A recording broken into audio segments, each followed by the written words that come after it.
Hello, Advanced Algebra 2 students. My name is Ms. Vercellus, and for e-learning today, I'm going to teach you how to write exponential equations between 2 points. Remember, if you don't understand how to write exponential equations between 2 points after this video, re-watch it or send your teacher or friends a message. Your goal is to be able to write an exponential equation between 2 points. So our end goal, we want an exponential equation, the one that we learned yesterday, y equals ab to the power of x. That's our end goal. We are going to have numbers in for the initial value and the constant multiplier. We will have a number there. So here is the first example of 2.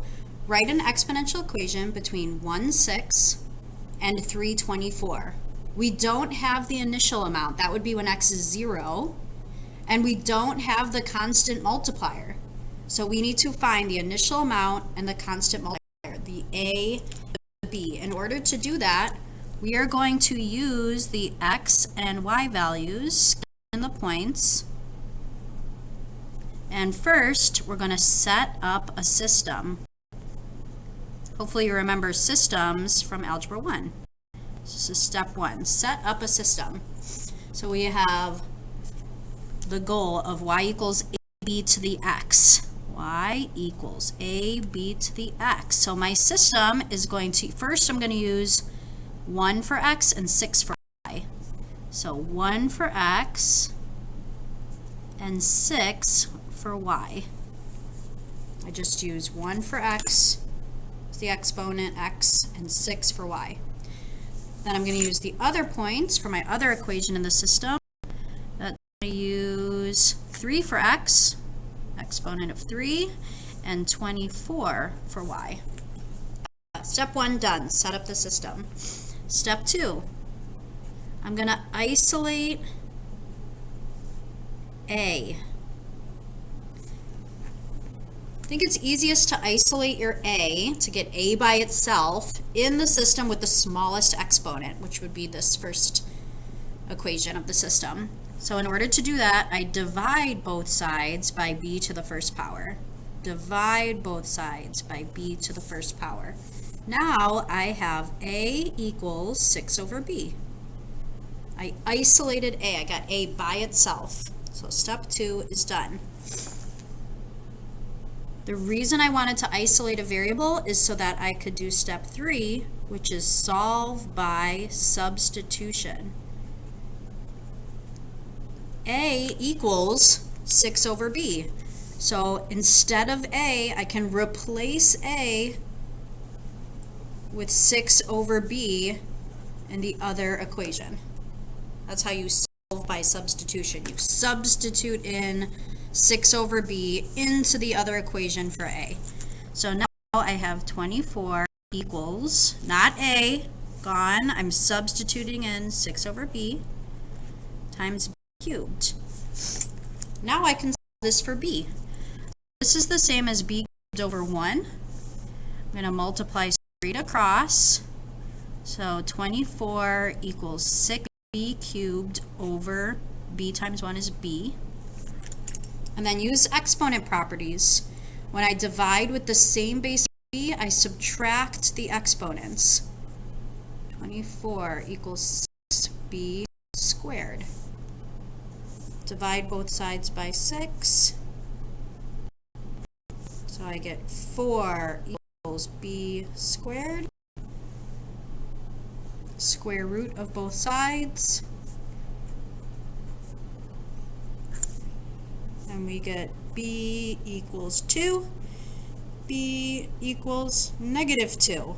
B cannot be negative. It's just between 0 and 1 or greater than 1. So we use the positive. Use the positive number. So we have our b value. Yay! We know part of our answer now, our end goal. We don't know a, but we know b is 2. Now we just have to figure out what a is. So to figure out what a is, I know b is 2. I'm going to plug that 2 in for b into one of my original equations in the system. I think this one's easier. It has lower exponent. So 6 equals a times b, we know is 2 now, to the first power. 2 to the first power is 2. A times 2. Divide by 2 on both sides, and I get 3 is my initial a number. So there it is. I just wrote an equation, exponential equation, between 2 points. Let's try example 2. Last example. Write an exponential equation between 2, 288, and 5, 121.5. A little higher numbers, but same process. So first step, I'm going to set up a system.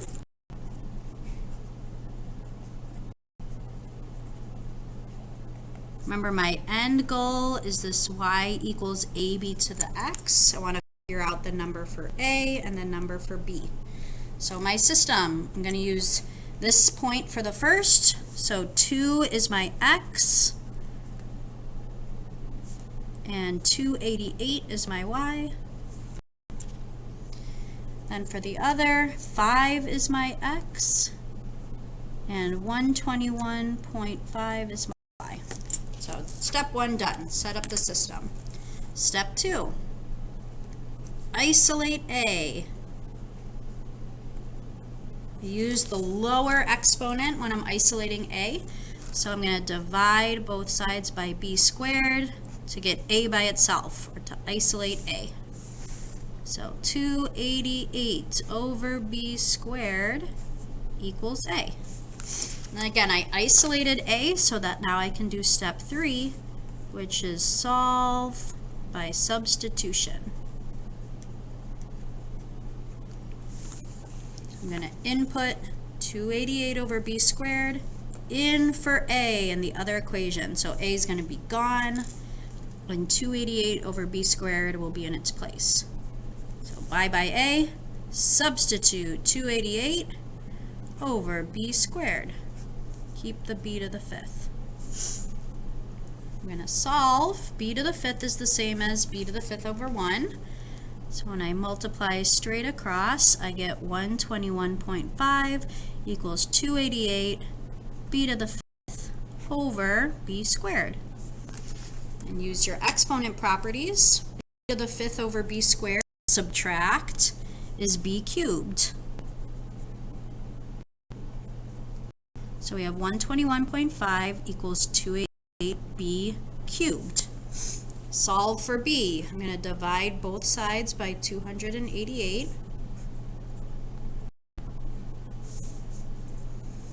That gives me a pretty long decimal, 0.21875. To undo cubed, I cube root. Cube root. On most of your calculators, you type in 3 and then shift caret. On your calculator, it looks like this, x root. So cubed root of that value gives me 0.75. So we got the b value. We don't know a yet, but our base of our exponent is 0.75. And then I'm going to input this into one of the 2 original equations in the system. I like picking the lower exponent one to solve for a. So I have 288 equals a, we know b, 0.75 squared. 0.75 squared is 0.5625. When I divide on both sides the 0.5625, I get a is 512. So that's the initial value in my exponential decay equation. So you just learned how to write exponential equations through 2 points. If you have any questions, let us know. Rewatch the video, speed it up, slow it down, find other practice. Have a great day.